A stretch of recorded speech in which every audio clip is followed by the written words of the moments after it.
Voilà, bon, en direct du siège d'IESF, alors je salue bien sûr les gens qui sont dans le public aujourd'hui, peut-être un peu plus, le public est un peu plus clairsemé hélas à cause de problèmes de transport, mais nous avons beaucoup de monde inscrit, beaucoup de monde également que je salue qui nous suivent en ligne aujourd'hui, lundi 20 mars. Bon, nous sommes en direct du siège d'IESF.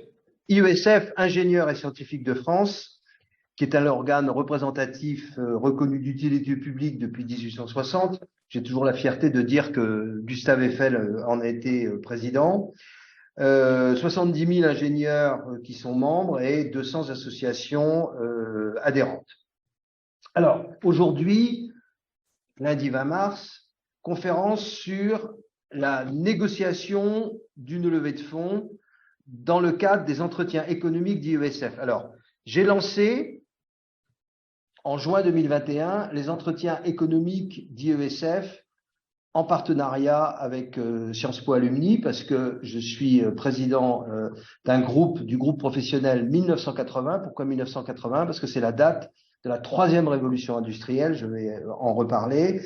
Et je pense qu'en 2023 encore, en France, on a encore besoin de réfléchir et de trouver des synergies et de la transversalité entre les ingénieurs et les Sciences Po Énarques pour réfléchir au nouveau paradigme issu de cette troisième révolution industrielle de 1980 qui met la data au cœur du système. Alors, ces entretiens économiques, aujourd'hui, on a le plaisir d'accueillir Renée Cadouche, qui est docteur en droit et avocate au barreau de Paris depuis 2003. C'est la 18e conférence. Bon, je fais ça en partenariat également avec la fondation UNIT. UNIT, ça a été créé en 2009 à l'initiative de grandes écoles, d'universités et du ministère chargé de l'enseignement supérieur et de la recherche. Et UNIT a pour objectif d'accompagner la transformation numérique. Et Vincent Bayver, qui est le délégué général d'UNIT, et toute son équipe, dont Marie-Jana, qui est en ligne avec nous et qui assure toute la partie technique, elle est très importante. Donc lui et son équipe m'apportent un soutien logistique. Alors, je précise que ces conférences, c'est pas des publications scientifiques estampillées USF. Je dis ça parce que bon, le sujet là étant plus technique, il n'y a pas de problème, mais il peut arriver qu'on me demande de faire des choses autour, par exemple, du réchauffement climatique, qui est un peu plus polémique. Donc, en fait, les propos n'engagent que les intervenants. Bon, alors, notre conférencière d'aujourd'hui, c'est Renée Cadouche. J'ai dit, docteur en droit, avocat au barreau de Paris. Elle conseille et elle assiste ses clients dans le cadre d'opérations de fusion-acquisition.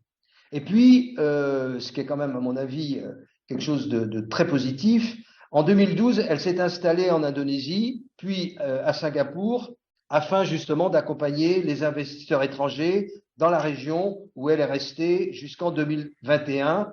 Et puis, au cours de ces 9 années, elle a fait un certain nombre d'allers-retours entre Paris et Singapour. Et elle a donc développé une expertise et une expérience spécifique dans l'accompagnement de PME et d'ETI et de fonds d'investissement de groupe.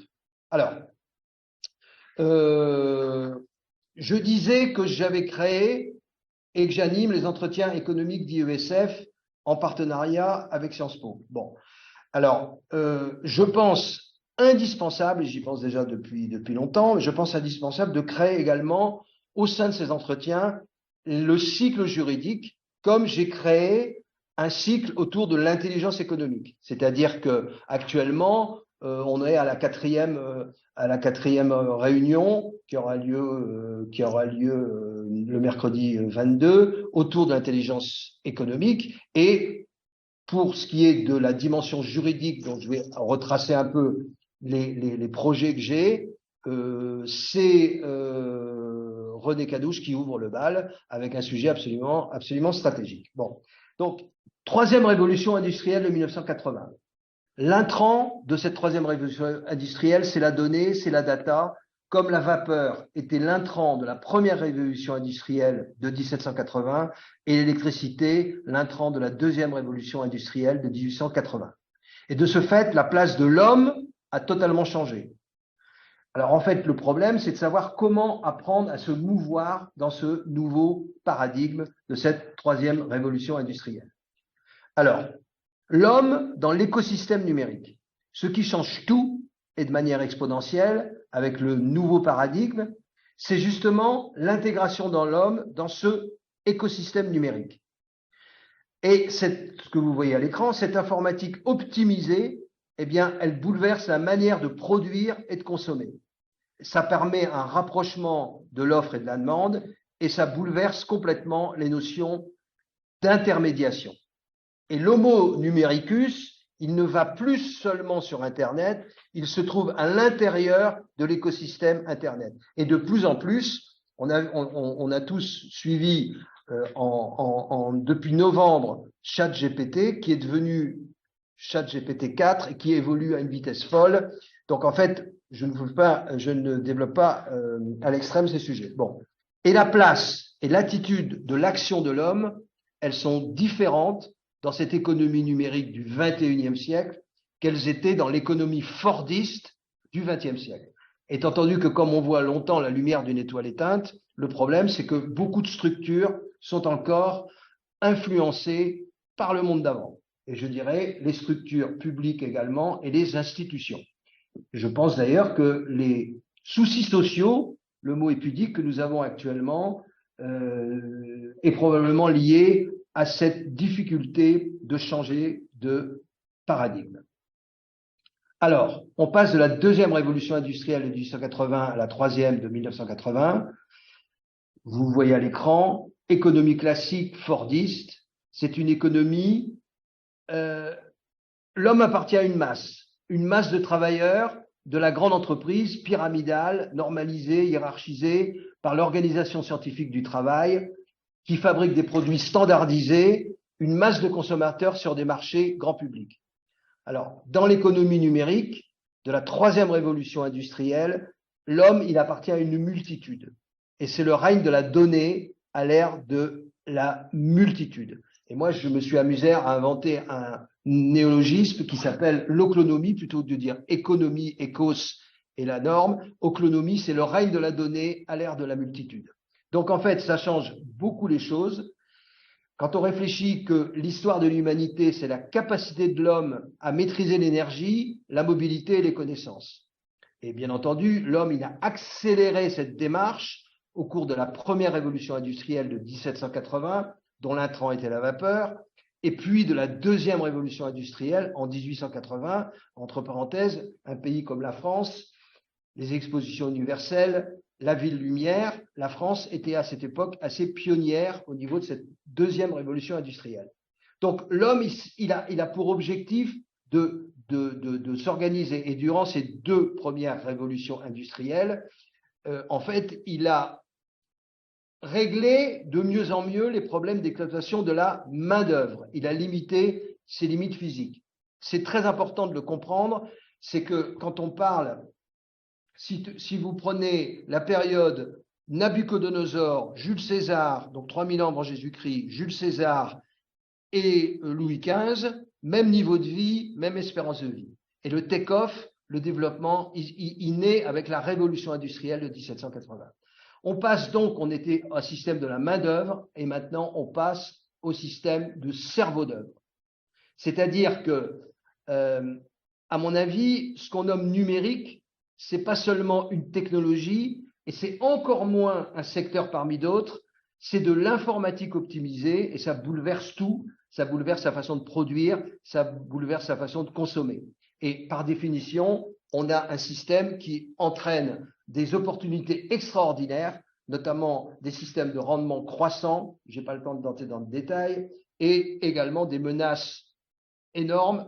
Une des essentielles, ce sont les problèmes de cyberattaques, puisque, à la limite, mon ami Louis Pouzin, qui fut un des pères d'Internet, un ingénieur polytechnicien français, me dit souvent, dans l'état actuel des choses, Internet est un gruyère. Donc, plus on s'ouvre, et on n'a pas le choix, dans le domaine Internet, plus il y a des trous et que des hackers, je fais très simple, hein, avec un discours un peu populaire, des hackers s'infiltrent dans les choses. Voilà.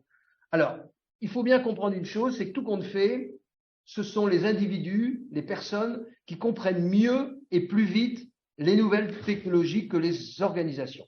Il y a ce qu'on appelle le BYOD, le Bring Your Wine Device, c'est-à-dire que dans l'entreprise, l'individu est quelquefois un peu, bonjour, est quelquefois un peu déçu de ne pas voir dans son entreprise et même dans les grands groupes l'opportunité de s'épanouir alors qu'il a une quand il bénéficie des outils qui sont par définition avec une croissance exponentielle, il est un peu déçu. Alors, j'appelle le BYOD, Bring Your Wine Device. Le problème, c'est qu'il faut se mettre aussi à la place des organisations, notamment les RSSI, responsables de la sécurité des systèmes d'information, et les DSI, dans la mesure, je parle des groupes qui en ont. Étant entendu que vous avez à côté de ça une nuée de TPE et de PME qui n'en ont même pas et qui vivent quand même cette révolution, ce nouveau paradigme.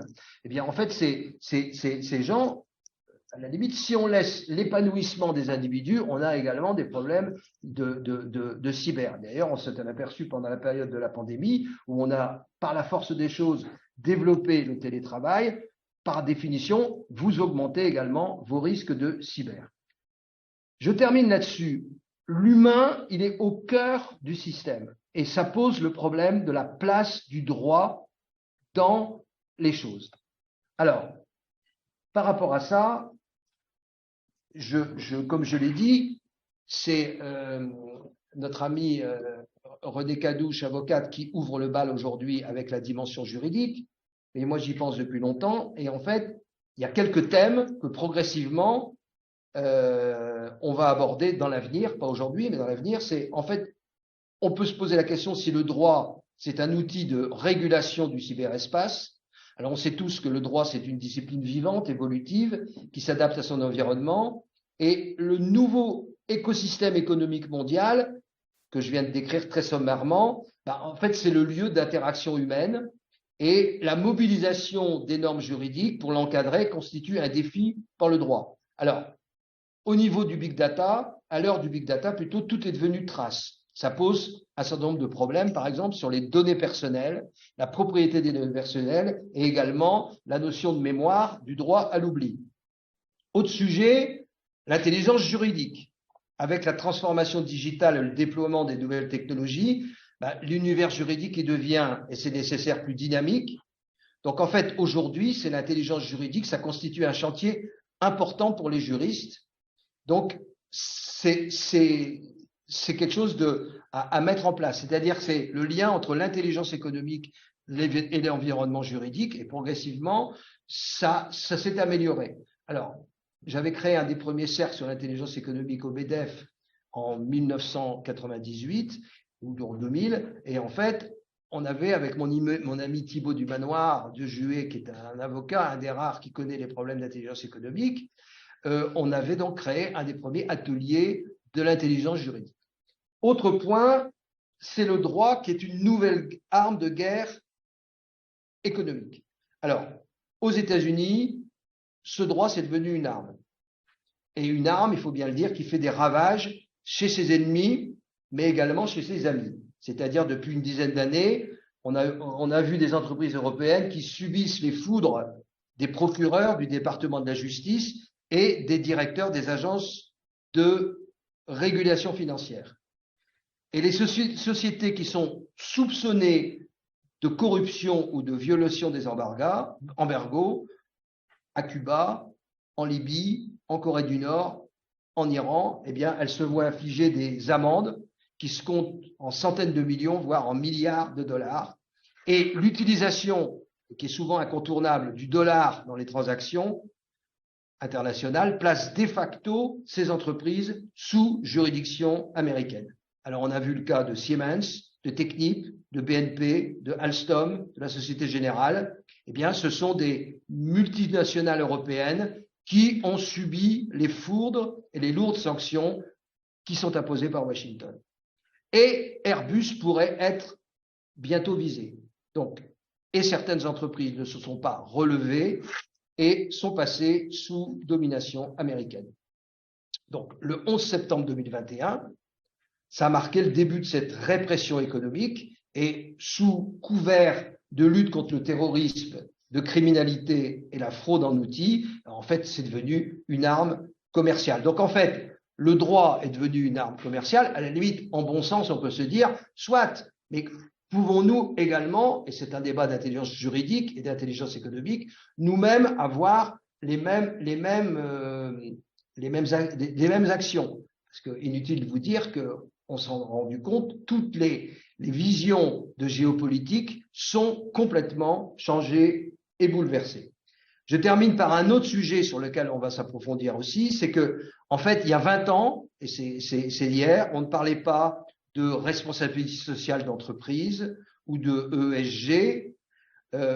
En fait, le droit des sociétés, c'était vu comme un droit organisateur et la communication des sociétés était financière. Et puis progressivement, moi je me souviens, j'étais un peu pionnier en intelligence économique, et intelligence juridique, on avait remarqué la loi du 15 mai 2001, qui s'appelle la loi NRE, sur les nouvelles régulations économiques, et on a commencé à parler de problèmes écologiques, de problèmes de biodiversité, de problèmes sociaux, et maintenant, de plus en plus, on oblige les entreprises à publier des informations qui sont autres que financières et qui ont une dimension, c'est-à-dire, pour parler clair, l'entreprise devient de plus en plus politique et elle est obligée par une législation de le faire. Ça aussi, c'est une évolution du droit. Dernier point, avant de donner la parole à René, je lisais récemment une décision de la Cour de cassation. Un salarié peut, au titre de son droit à la preuve, obtenir copie des données personnelles relatives à ses collègues. Alors, la décision, elle va pas manquer de révolter, de choquer les purs et durs du RGPD, Règlement général de la protection des données, mais elle émane de la Cour de cassation. En fait, la haute juridiction, elle s'est fondée sur le caractère non absolu du droit à la protection des données pour faire primer le droit à la preuve. Donc, cette utilisation, entre guillemets, négative de ce droit fondamental qui restreigne les droits d'un tiers est innovante. Donc, en fait, on voit qu'il y a une explosion de toutes les normes et de toute la jurisprudence. Et c'est la raison pour laquelle je souhaite introduire la dimension juridique dans cette mission, excusez-moi du propos un peu prétentieux, du rapprochement des communautés des ingénieurs et également des Sciences Po et NARC autour de la compréhension de ce nouveau paradigme. Donc, je donne la parole maintenant avec plaisir à René Cadouche. Merci Christophe. Alors, les levées de fonds, c'est difficile de ne pas en entendre parler aujourd'hui. Il suffit d'ouvrir le journal tous les jours, y compris en 2022, alors qu'elles se sont quand même ralenties. Tous les jours, vous entendez parler dans les Échos ou même dans les pages saumon du Figaro, telle start-up a levé X en série A ou en série B ou en série C, etc. C'est vraiment un sujet qui fait partie du quotidien. Et je ne sais pas s'il y a beaucoup d'ingénieurs parmi vous, c'est quelque chose auquel vous êtes nécessairement confrontés au cours de votre carrière. C'est une pratique qui vient, vous en avez parlé justement, des États-Unis, parce que la pratique des levées de fonds est née avec la Silicon Valley, donc pendant la guerre froide. Il y a eu des fonds qui venaient de la côte ouest, de la côte est à l'origine, de la région de Boston, et qui se sont implantés en Californie suite à l'essor de la Silicon Valley après la Deuxième Guerre mondiale. Et ça a vraiment explosé aux US dans les années 80. Ici en France, c'est arrivé avec le début de la 4e révolution industrielle. Troisième. Je préfère troisième, mais excusez-moi de vous interrompre. Si on confond révolution industrielle et révolution technologique, si dès qu'il y a un changement, on serait à la 27e ou 28e. Bon, ça vaut ce que ça vaut, c'est pas ma science, je me réfère aux travaux de l'OCDE sur le sujet, et je pense que une révolution, c'est pas, si on veut croire, ce qui n'est pas sûr du tout, hein, mais si on veut croire au mimétisme des révolutions industrielles, une révolution industrielle à 100 ans. Donc la nôtre, celle de 80, elle a 43 ans. Elle est peut-être en crise d'adolescence tardive, d'ailleurs, avec les réglages. Moi, je veux croire à ça. Par contre, il y a des révolutions technologiques. Alors, je sais bien que c'est un choix, mais moi, ça me rassure, cette histoire-là. Mais je sais bien que même à Davos, on parle de 4e révolution industrielle. Moi, je crois que c'est une révolution. On a connu, et c'est très important à comprendre, disons à croire, parce que les révolutions industrielles ont vraiment des difficultés. La révolution, on n'a pas eu d'un coup de baguette magique avec la vapeur, le train qui est arrivé partout avec des machines à vapeur. On a eu des ouvriers qui se sont tués, blessés en réglant avec des courroies des machines intérieures qui faisaient tourner à la vapeur. Pour l'électricité, c'est pareil. Les pionniers, les Edison, les Faraday, ils ont mis le feu au laboratoire. Ça veut dire qu'il y a eu des réglages. Et je crois que nous sommes dans une période de réglage. C'est la raison pour laquelle je préfère parler de 3e révolution industrielle. Voilà, je vous rends la parole.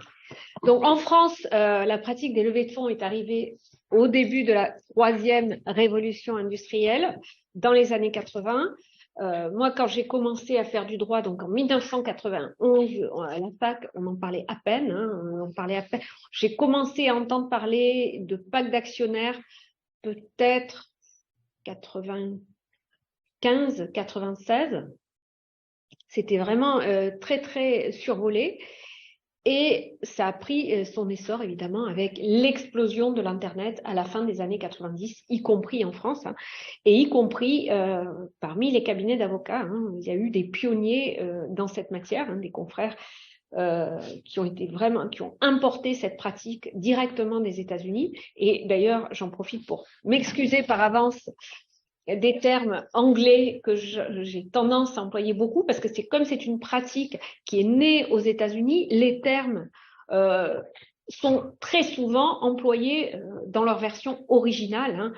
Je sais pas, par exemple, à un moment, je vais parler de close et good et bad liver. J'ai beau chercher un terme français qui traduirait cette idée, je vois pas. Mauvais départ, bon départ. Même quand on négocie en français, qu'on écrit en français, on met quand même un bad liver ou un good liver. Donc, la pratique a été très largement importée des États-Unis. Alors, parfois, ça peut poser des problèmes jusqu'à aujourd'hui parce que certains pensent aller regarder via Google des modèles américains qui sont très bien faits pour une société qui est au Delaware, mais qui sont absolument pas adaptés à une société qui est pas soumise au droit américain, hein, parce que les mécanismes juridiques dans une société au Delaware et dans une société en France, ou même dans une limited compagnie au Royaume-Uni ou à Singapour ou à Hong Kong, sont pas du tout adaptés à la société américaine. Donc, on a pour ce qui est de la France, on a des outils juridiques qui font à peu près la même chose, mais il faut les adapter, il faut faire appel à un vrai professionnel du droit. D'où l'intérêt de faire appel, d'ailleurs, hein, j'y reviendrai, à un vrai professionnel du droit le plus en amont possible dans la vie de la société et non pas attendre d'être au moment de la Série A, c'est-à-dire Série A, je vais y revenir.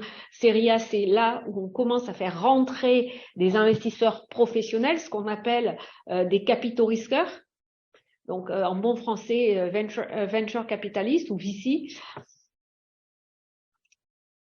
Donc, il faut faire rentrer un avocat le plus tôt possible pour vérifier que tout est bien conforme au droit, qu'on n'a pas pris dans un stade liminaire un modèle sur Y Combinator. Oui, c'est très bien fait, Y Combinator, quand vous êtes une start-up du Delaware, c'est très bien fait.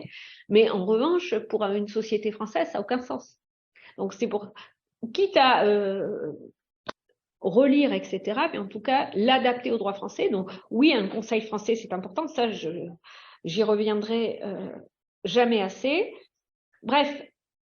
Donc, c'est une pratique qui est largement importée des États-Unis, qui est largement américanisée. J'ai vu l'évolution quand j'ai commencé ce métier en 2003. Les packs d'actionnaires de l'époque étaient totalement différents des packs d'actionnaires d'aujourd'hui. Aujourd'hui, un pack d'actionnaires français, il ressemble à un frère jumeau, à un pack d'actionnaires américain ou anglais ou singapourien. À l'époque, moi, ça m'arrive de regarder mes modèles de quand j'ai débuté. Je me dis, what? Mais comment a-t-on pu faire passer des choses pareilles? Aujourd'hui, ça passerait plus du tout en termes de négociation parce que c'était complètement, c'était absolument pas standard par rapport à la pratique qui est la pratique de place d'aujourd'hui. À l'époque, il y avait peu d'investisseurs, donc ils étaient les rois de la place, ils imposaient leurs conditions, etc. Aujourd'hui, c'est plus du tout le cas. Même si la conjoncture se retourne et que le marché est un peu plus favorable aux investisseurs qu'il n'a pu l'être il y a 1 an ou 2 ans, on reste quand même sur les mêmes standards de place. Donc, est-ce que vous avez des questions? N'hésitez pas à m'interrompre. À ce stade, oui, très bien, allons-y. N'hésitez pas si vous avez... Qui a déjà d'ailleurs une expérience de la levée de fonds? Personne? Didier, oui. Oui, et il faut la protection. Ok. Donc, pourquoi, quand on est une jeune société, pourquoi lever des fonds? Pourquoi, finalement, ne pas décider de s'autofinancer via la croissance commerciale? Donc, essentiellement, pourquoi on lève des fonds? Essentiellement pour financer le développement du projet, puis son expansion. Puis, encore à un certain stade, son expansion internationale, son développement, soit organique, soit par voie de croissance externe. Donc, c'est pour ça qu'on va chercher des fonds. Parce que ça, c'est quelque chose qui n'est pas possible d'autofinancer par le développement commercial. Alors, quels sont les types de financement qu'on va chercher? Il y a 2 types principaux de financement. Ce qu'on appelle du non dilutif, c'est-à-dire que c'est essentiellement de la dette ou de la subvention. Vous empruntez de l'argent ou vous recevez de l'argent, mais en contrepartie, soit vous payez un intérêt et vous remboursez la dette, soit à l'inverse, c'est, comme son nom l'indique, c'est une subvention, c'est un don. Donc, financement non dilutif versus financement dilutif. Financement dilutif, qu'est-ce que c'est? La contrepartie du financement, c'est une partie de la société. Alors, il existe entre les deux ce qu'on appelle des financements quasi dilutifs. Vous donnez une partie de la société, non pas aujourd'hui, mais demain. Je vais y revenir, c'est via ce qu'on appelle les valeurs mobilières donnant accès au capital. Donc, 2 types de financement essentiellement, du non dilutif, c'est-à-dire de la dette ou de la subvention, ou du dilutif, quasi dilutif, c'est-à-dire soit des actions, soit des valeurs mobilières donnant accès au capital. Alors, comment ça se passe quand on cherche des fonds? Il faut toujours garder à l'esprit que quand on est CEO quand on est directeur général d'une jeune compagnie et qu'on cherche des financements, c'est un travail à temps plein. Donc, il faut que vous soyez bien entouré pour le quotidien, etc. Parce que c'est quelque chose dans lequel on s'investit totalement. Même quand on coche toutes les cases, etc., c'est difficile de lever des fonds. J'aime bien employer cette image, mais le Père Noël n'existe pas. L'argent facile, ça n'existe pas. Même Google, le premier tour de table, ça a été dur de trouver de l'argent. Ils ont trouvé, évidemment, mais ça a été dur. Le Père Noël n'existe pas, l'argent ne pousse pas sur les arbres. Donc, il faut s'y investir à 300% quand on est chef d'entreprise, chef d'une jeune entreprise qui lève des fonds. C'est un investissement total qui prend à peu près au moins 6 mois. Entre le début du processus et le moment où vous avez l'argent sur le compte. Donc, qu'est-ce qui se passe? Vous allez envoyer ce qu'on appelle un deck, c'est-à-dire quelques slides résumant le projet, l'équipe, le business model, comment vous allez gagner de l'argent avec votre projet et des projections financières, ce qu'on appelle un business plan. Vous l'envoyez à divers investisseurs, certains vont vous rencontrer, vous allez faire un certain nombre de rencontres avec eux, ils vont beaucoup tester qui vous êtes, c'est très important, votre implication, votre enthousiasme, c'est quelque chose qui n'est pas du tout secondaire, c'est peut-être même, et surtout quand l'entreprise est jeune, c'est peut-être même la clé. Il n'y a pas que ça, évidemment, mais c'est très, très important. Donc, vous allez en rencontrer. Au bout d'un moment, certains investisseurs vont accrocher et ils vont faire un audit liminaire du projet. Selon la technologie, un audit technique, un audit financier essentiellement.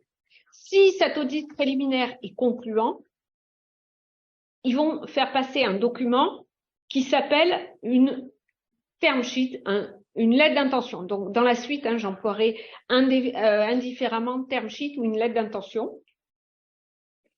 À partir du moment où un term sheet circule, c'est là qu'il est impératif de faire rentrer un professionnel du droit.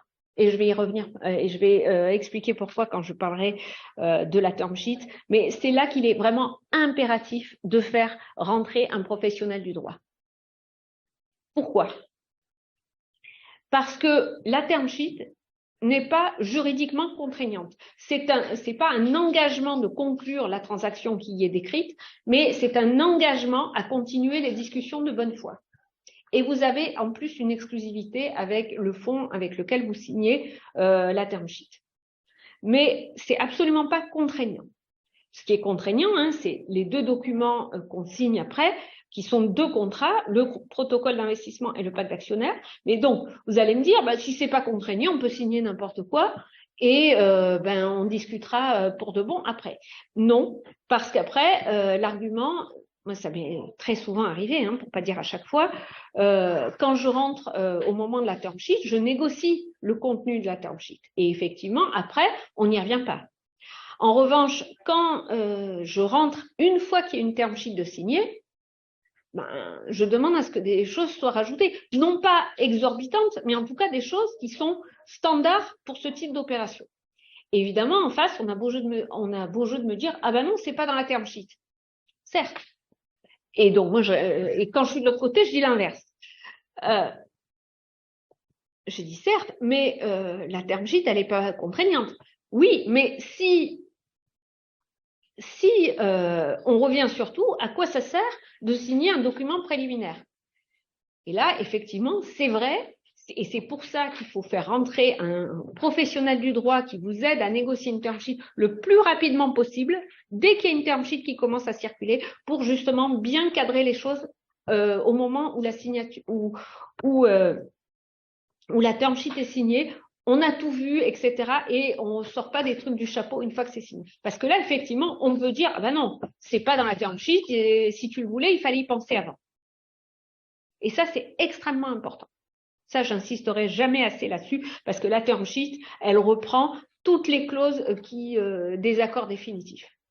On les détaille pas évidemment, mais en tout cas, elles sont. On énumère le principe. On énumère le principe. On veut, par exemple, une clause de liquidation préférentielle qui va consister dans. Elle sera. Alors, j'y reviendrai. Elle sera non-participating, etc., etc. Et c'est pour ça qu'il faut vraiment. C'est pas quelque chose où on signe en bas. De toute façon, on s'en fout. C'est pas contraignant.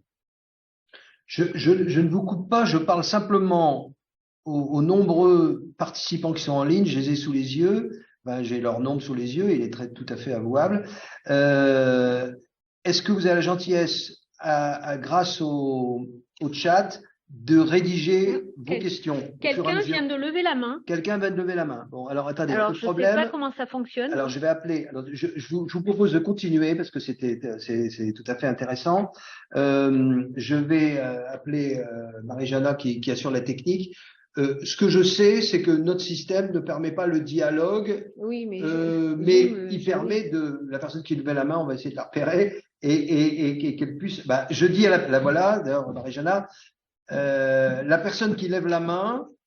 Peut-elle rédiger sa question déjà? Alors, c'est peut-être dans les Q&A. Mais c'est pas la peine de le faire au fur et à mesure. Oui, je préfère. Bon. Alors voilà la question. Ah ben voilà, alors, la question c'est Monsieur Stéphane Madrange. Quels sont les ABAX des différents niveaux de levée de fonds, amorçage série A, et doit-on déjà avoir fait un certain chiffre d'affaires pour être éligible à une levée de série A? Alors, j'allais parler effectivement Oui, des, oui, on des, anticipe. des types de séries. Ben, c'est l'exemple type de l'américanisation de la pratique, parce que quand j'ai commencé, on ne parlait pas de série A, série B, série C, etc. On parlait de premier tour, deuxième tour, troisième tour, etc. Bon, aujourd'hui, on parle de seed, pré-seed, pré-amorçage, seed, amorçage, série A, B, C. Donc, c'est assez schématique parce que ça dépend beaucoup des technologies, mais pour le pré-seed, vous allez recourir aux amis, à la famille qui vont souscrire, on y reviendra, des BSAR généralement, et ils ne vont pas demander grand-chose. C'est pour financer le développement, par exemple, si c'est une application digitale, de l'application. L'amorçage, c'est pour financer la mise sur le marché de l'application. Et la série A, c'est pour financer l'accélération et ainsi de suite. Et la série A, donc pour répondre, monsieur, à votre question, et doit-on avoir déjà fait un certain chiffre d'affaires pour être éligible à une levée de série A? La réponse est oui, si vous êtes dans une application de numérique, dans le numérique. Si vous êtes dans une application deep tech, et j'ai récemment closé un deal dans le quantique, c'était même pas de la série A, c'était du pré-seed. Ils ont levé 5 millions et bien évidemment, ils ne faisaient pas de chiffre d'affaires. J'étais pas dans l'opération, mais vous avez peut-être lu dans les médias que la pépite française du quantique qui s'appelle Pascal a levé 100 millions en série B. Je n'étais pas dans le dossier, donc je ne suis pas au courant du secret des dieux, mais je crois pouvoir dire avec quasi-certitude que Pascal fait 0 de chiffre d'affaires, puisque son ordinateur quantique est toujours pas sur le marché. Donc, ça dépend de la technologie. Idem pour des technologies de rupture type spatial, etc. Il y a rarement du chiffre d'affaires pour une série A. Mais pour du numérique, où là, c'est effectivement la mise sur le marché n'est pas excessive, oui, il faut que vous soyez capable de montrer une traction, que vous soyez capable de montrer que vous êtes capable de faire de l'argent avec votre idée. Très bien. On peut peut-être continuer Oui. Merci à cette question. Et je répète aux autres participants de remplir le chat s'ils le souhaitent. Mais on ne vous coupe pas votre élan. Ah non, mais mais vous aimez ça, le dialogue. Je précise aussi que vous êtes les bienvenus dans la salle pour vos questions. Voilà. Alors, si vous voulez quand même continuer. Donc, j'en étais donc à l'audit liminaire, donc avant qu'une term sheet circule. Une fois qu'il y a une term sheet qui circule, on la négocie. Une fois qu'on est d'accord sur le contenu de la term sheet, on la signe. Et on a à peu près 2 mois, 2-3 mois, mais ça c'est prévu évidemment dans la term sheet, pour réaliser la levée de fonds, c'est-à-dire les actions émises ou les titres en général et l'argent sur le compte. Entre la signature de la term sheet et la réalisation de l'opération, les investisseurs vont faire un audit approfondi financier et un audit approfondi au niveau juridique. Et il ne faut pas négliger, quand on est investisseur, cette phase d'audit. Moi, ça m'est arrivé une fois, je vous ai raconté l'histoire. Ouais. Je représentais un angel, alors c'était la première fois que business angel, oui, c'est ça. Ouais. Un business angel. C'était la première fois que je travaillais pour ce client. Et donc, il me dit, je vais mettre un petit ticket dans une boîte, ils ont l'air très bien, très prometteurs, ils font déjà du chiffre, ils ont des contrats, etc. Est-ce que vous pouvez m'aider? Oui, oui. Donc, c'est pas moi qui tenais la plume, hein, je relisais juste la documentation et je faisais mes observations. Et il me dit, j'aimerais bien que vous regardiez également les contrats commerciaux dont il me parle. Pas de problème. Donc, je les regarde. Et en fait, de contrats, c'était pas des contrats. C'était des lettres d'intention, des déclarations de bonnes intentions, etc. Donc oui, effectivement, il faisait du chiffre, mais ça pouvait s'arrêter d'un coup le lendemain. Donc moi, voyant ça, gros red flag, et je l'appelle et je lui dis, écoutez, j'ai un sujet avec les contrats, c'est pas des contrats, c'est absolument pas contraignant, ça peut s'arrêter demain, c'est des déclarations de bonnes intentions. Dans notre jargon, c'était des memorandum of understanding, hein, tout était en anglais, et donc c'était des pures déclarations d'intention. Ça pouvait s'arrêter le lendemain. Je dis, donc moi j'ai quand même un sujet avec ça, ils n'ont pas de contrat. Bon, merci. Et en fait, il a pris son téléphone et il a renégocié entièrement le prix d'entrée. Donc, pour la somme qu'il voulait mettre, il a eu le double d'action. Donc, il était très, très content. Et ça fait, j'ai commencé à travailler pour lui. Début 2017, je travaille toujours pour lui. Bien. Donc, d'où l'importance, c'est à pas négliger cet audit qui est réalisé par les investisseurs. Et d'ailleurs, une conclusion satisfaisante de l'audit, et généralement, je vais y revenir, vu comme une condition suspensive du closing. Si on trouve, alors c'est rarement au niveau juridique qu'on trouve des sujets, c'est plutôt au niveau financier, mais si on trouve effectivement des sujets dans l'audit, on risque de pas closer. Ou en tout cas de revoir le prix à la baisse, etc. Mais c'est rarement, moi ça a été la seule fois où j'ai vu un sujet juridique permettre de renégocier le prix aussi fortement à la baisse. D'autres questions? Alors, si vous voulez continuer, je vais oui. voir avec Donc, une fois que la term sheet est signée, term sheet qui contient les clauses principales des deux accords définitifs, et j'y reviendrai tout à l'heure quand je vais aborder la traduction juridique des préoccupations des investisseurs. Donc, quand la term sheet est signée, on va négocier, on va rentrer, si j'ose dire, dans le vif du sujet, et c'est là qu'on va négocier les deux accords qui vont matérialiser la levée de fonds, qui sont d'une part le protocole d'investissement et d'autre part le pacte d'actionnaires.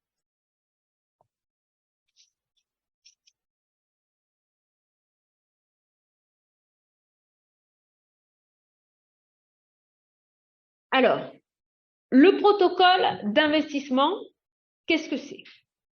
Bien, c'est le document qui va décrire finalement l'opération et ses modalités. Par exemple, c'est dans ce document que la société va s'engager à émettre des actions et que l'investisseur va s'engager à souscrire, c'est-à-dire économiquement acheter les actions nouvellement émises.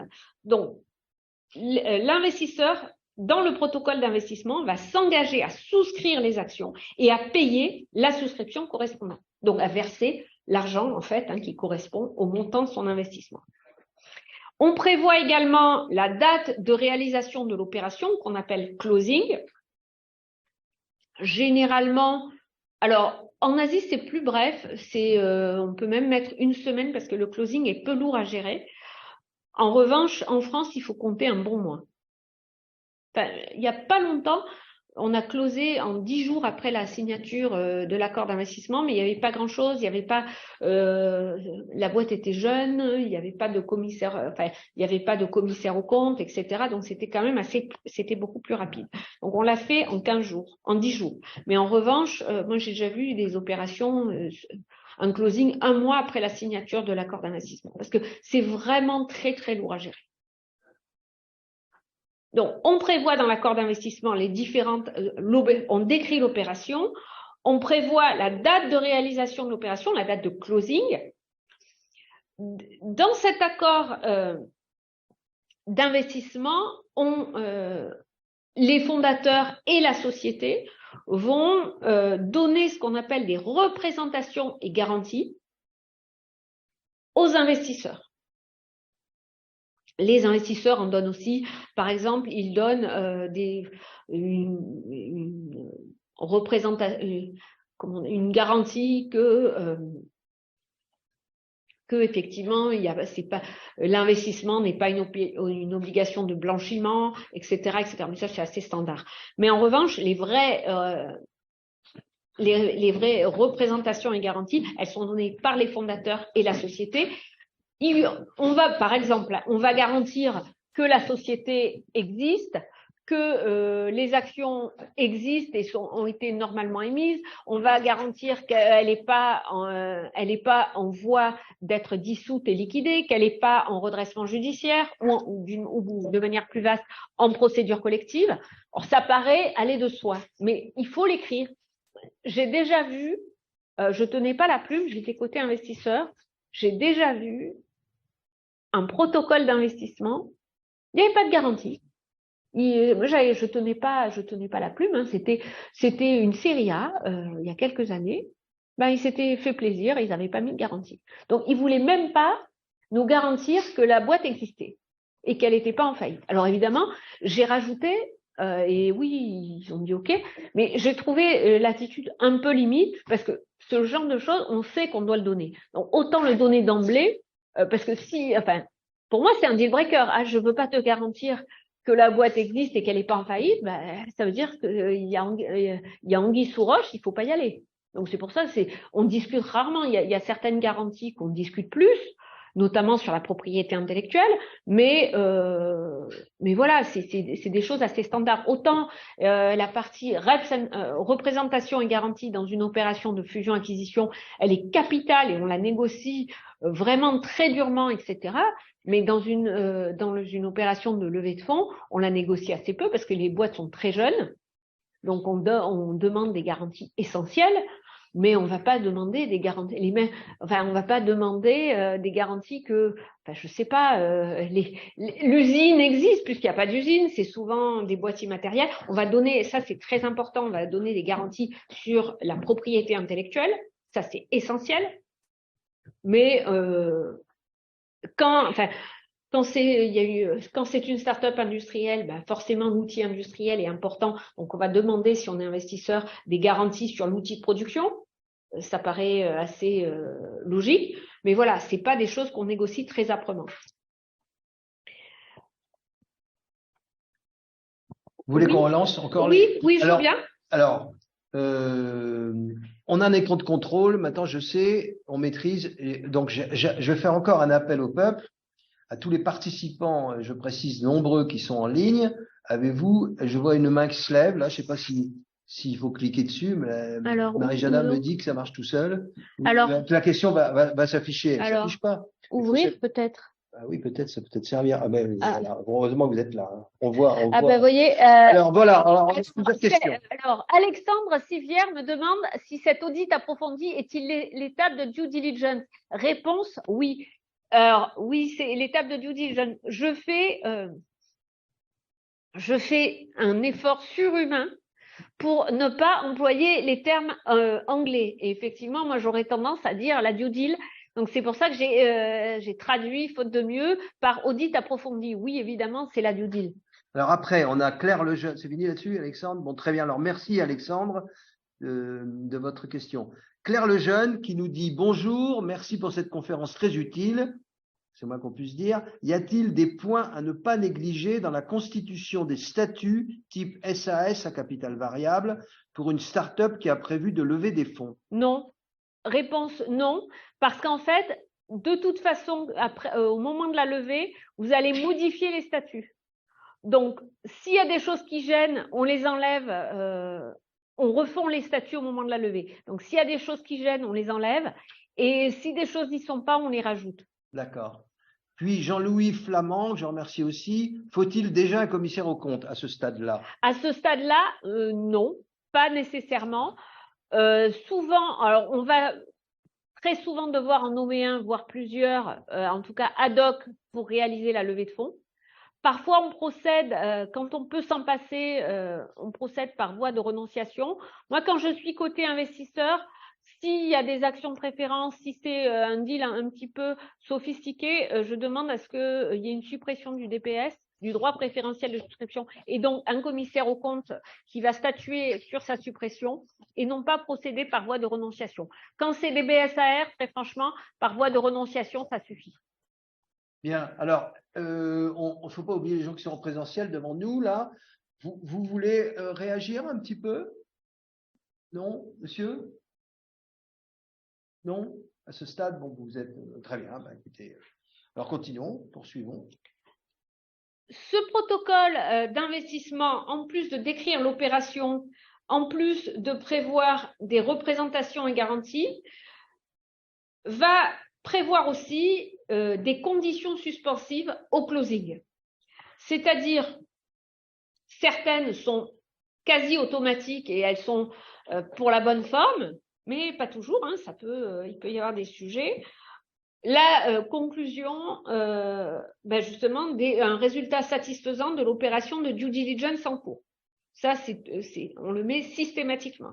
Ensuite, quand on a affaire à des investisseurs professionnels type capitaux risqueurs, on met l'accord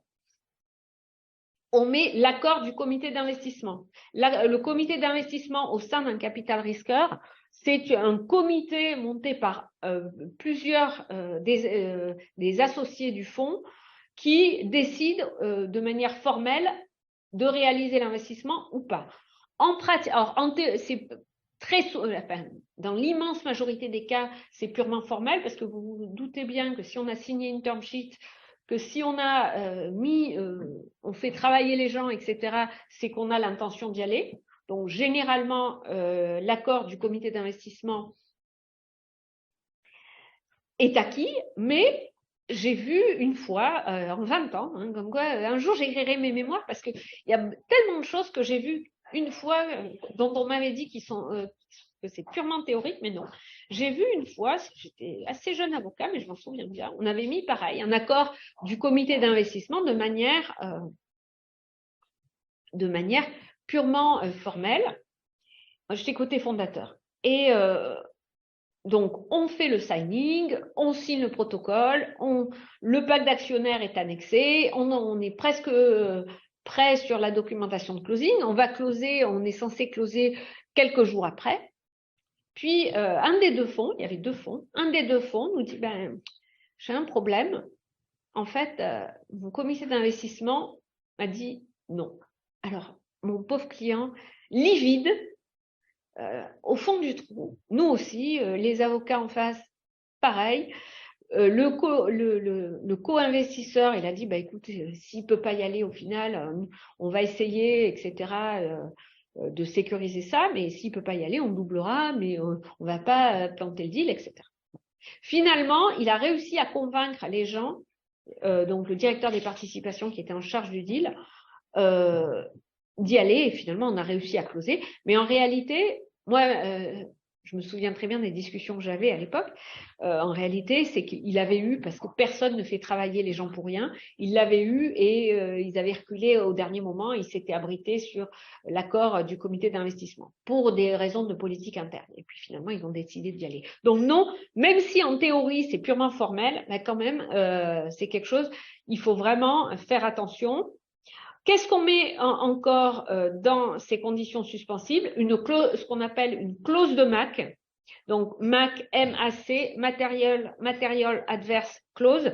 C'est l'absence finalement d'événements susceptibles de bouleverser, alors je ne sais pas comment on pourrait traduire ça, de bouleverser l'économie de l'opération.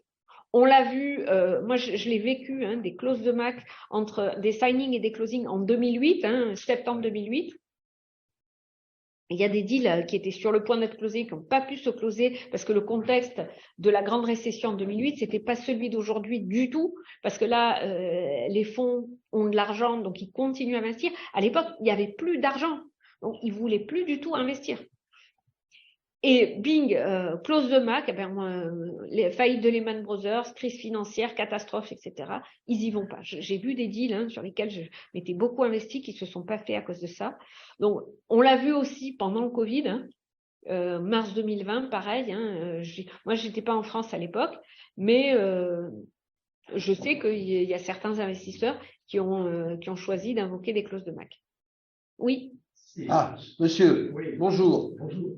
Ce sont des événements génériques où ils sont listés. Non, c'est générique parce que. Générique, donc on peut interpréter. Oui, mais alors après, si on n'est pas d'accord sur le contenu, il faut aller en justice. Et il y a des interprétations jurisprudentielles dans tous les pays du monde sur ce qu'est une clause de MAC. Mais une pandémie mondiale que personne n'a vu venir, oui, ça a été reconnu comme Moi, je le mettais depuis le Covid, je l'ai toujours mis. Je le mettais. Alors, je le mettais dans mes clauses de force majeure. J'incluais systématiquement, chose que je ne faisais pas avant. J'inclus systématiquement les épidémies et les pandémies parce que on n'est pas à l'abri demain. Vous voulez continuer ou encore ou vous poursuivez Oui, encore mais je termine, après moi. cette partie sur les conditions Je vais essayer suspensives. d'improviser quelques questions. Donc, donc ces trois due diligence, l'accord du comité d'investissement du fonds, la clause de MAC, elles sont quasi systématiques, c'est des clauses de style. En revanche, on prévoit, ça dépend de l'opération, on prévoit des conditions suspensives qui sont vraiment spécifiques à l'opération. Moi, récemment, j'ai closé une opération, j'étais côté fondateur, et ben, ils avaient au niveau de leur propriété intellectuelle, ils avaient fait un peu n'importe quoi. Ils étaient allés voir des développeurs, ils avaient outsourcé leur développement à l'étranger, etc. Ils n'avaient pas bien fait, ils l'avaient fait tout seuls comme des grands. Hein. Donc, l'intention était de rapatrier l'IP, enfin la propriété intellectuelle dans la société. Mais juridiquement, la clause, elle tenait pas la route. Donc, ça veut dire que le développeur à l'étranger, il était propriétaire de la propriété intellectuelle. Donc, big warning. Et effectivement, l'investisseur a dit, moi, je veux aller, mais comme vous êtes une boîte quand même du numérique, digital, etc., moi, je veux de l'IP. S'il n'y a pas d'IP, ça m'intéresse pas, j'investis dans une coquille vide. Donc, on avait mis une condition suspensive du closing, le transfert de toute la propriété intellectuelle. Mais ça paraît simple comme ça, mais ça a été super dur de trouver des solutions parce que il y en avait une partie, à bâbord, l'autre à tribord. Enfin, c'était très compliqué. Alors, on a pu le faire, hein, et la preuve, hein, le deal s'est closé. Mais effectivement, ça, c'est des choses qu'on peut voir, effectivement, des conditions suspensives qui sont spécifiques à l'opération, alors que les trois premières que j'ai citées, elles sont totalement automatiques. Oui. Oui, alors, vous avez du recul, puisqu'en fait, ces activités que vous les avez commencées dans les 9 ans d'aller-retour entre Singapour. C'était même avant? Ah oui, en 2003. Depuis, je fais ce métier, aussi bien M&A que Venture. J'ai toujours eu la double activité depuis que j'ai commencé ma pratique, donc janvier 2003. Donc, depuis janvier 2003, ça fait déjà 20 ans. Donc, en 20 ans de temps, vous avez l'ordre de grandeur du nombre de dossiers que vous avez accompagés. Oh là là. L'ordre de grandeur. Mais je sais pas, c'est difficile parce que non, j'ai une question derrière. Déjà. Non, mais en fait, 100, 200. Je sais. Non, mais autour de 100. Oui, c'est ça. Bon, alors parce que vous m'avez dit dans la préparation de nos échanges, vous m'avez dit, vous n'avez connu que 2 fois des cas où, avec votre savoir-faire, avec votre approche juridique de la négociation d'une levée de fonds, il y a eu 2 fois où ça n'a pas fonctionné. Exactement. Donc 98% des cas, ça marche.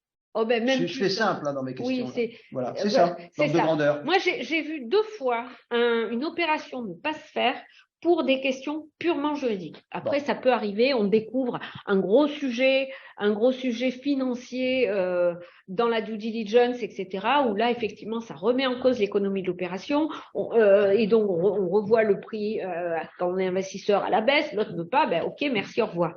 Ou alors, on découvre des sujets business qu'on ignorait, etc. On a signé une term sheet, le deal se fait pas. Mais pour des raisons purement juridiques, je l'ai vu 2 fois. Une fois, on avait négocié, j'étais côté fondateur. Les 2 fois, j'étais en Asie d'ailleurs. Ça doit aussi arriver en France, hein, mais les 2 fois, j'étais en Asie. C'était la première, j'étais côté fondateur pour une opération au Cambodge. Donc, j'interviens dès le début de l'opération, term sheet, etc. Il me fait rentrer tout de suite. On négocie, on passe 2 mois à négocier une term sheet, tellement ils étaient durs à cuire en face. Et on finit par y arriver. On signe, tout le monde est content. Le fonds communique avant même de closer le deal, etc. Donc ça, on en parle dans les médias locaux, etc. Bref. Il nous envoie la documentation définitive, le protocole d'investissement, le pacte d'actionnaire. Ils étaient revenus sur tout ce qu'ils avaient dit dans la term sheet. Ils étaient revenus à leur term sheet initiale. Alors là, évidemment, je commence à faire mes observations. Ben, ça, non, c'est pas dans la term sheet, etc. Et donc, négociation qui bloque. C'est un deal au Cambodge, donc je vais à Phnom Penh, réunion, et là, ils sont inflexibles. Donc, moi, j'en parle au client. Il me disait entre-temps qu'il était très sollicité par d'autres investisseurs pour investir dans la boîte. J'ai dit, est-ce que tu te rends compte que la personne que tu as en face de toi, que tu as eu en face de toi aujourd'hui, qui t'a parlé comme ça, etc., qui a agi comme ça, tu vas l'avoir dans ton board pendant 5 ans. Oui. Est-ce que tu peux sécuriser avec tous les contacts que tu as eus l'argent d'une autre manière? Oui. Je dis bon, alors voilà ce qu'on va faire. Relance tout le monde. Si tu y arrives, dans une semaine, tu romps la discussion parce que la période d'exclusivité se terminait une semaine plus tard. Tu romps les discussions et tu leur dis qu'ils sont bien gentils, mais que ça ne va pas le faire. Et c'est ce qu'il a fait. Effectivement, il a réussi à closer ailleurs. Première raison. Première fois où j'ai vu un deal ne pas se faire. Deuxième fois, c'était dans une série C en Indonésie. Donc, pareil, cette fois-ci, j'étais côté fonds. On avait négocié une term sheet, on avait passé du temps, approuvé par la société, par le board de la société, dans lequel figuraient les investisseurs précédents, etc., etc. Bon. On est presque, alors pardon pour l'anglais, hein, en agree de forme, hein, c'est-à-dire qu'on est quasi d'accord sur le texte de l'accord d'investissement et du pacte d'actionnaire. On est sur le point de signer. À ce rythme, on signe dans une semaine. Et on close dans 2 parce qu'en Asie, ça va vite. Et là, on n'a plus de nouvelles. Puis au bout de 3 jours, il revient, il me dit « Ah ben non, ça on veut plus ». Comment ça on veut plus? Ah ben non, parce que tel membre du board ne veut pas. Mais oui, mais il l'a relu. Ah ben non. Et si ça avait été, il y a plusieurs choses. Soit ils étaient revenus d'emblée, et auquel cas on peut toujours discuter. Soit inversement, ça portait sur un point mineur, auquel cas on peut toujours discuter, même si on n'est pas d'accord dans la terme. Mais là, c'était sur le cœur du deal, sur quelque chose qui avait trait à la sortie. Donc, pareil, mon client me dit, qu'est-ce que je fais? Qu'est-ce que t'en penses? Moi, c'est pas mon rôle de dire vas-y ou n'y va pas. Mais je lui dis, donne mon sentiment. Je dis, écoute, est-ce que tu sais que tu investis d'abord sur une équipe, d'abord sur des fondateurs? Est-ce que tu as envie de te marier avec un fondateur qui se comporte comme ça? Il m'a dit, non. J'ai dit, maintenant, vois avec ton comité d'investissement et tu leur racontes l'histoire, tu verras bien ce qu'ils te disent. C'est ce qu'il a fait, et au comité d'investissement, ils ont dit la même chose que moi. Pas question, et le deal a cassé 2 fois. Donc, bravo, 98% de succès. Bon, alors une question encore plus difficile.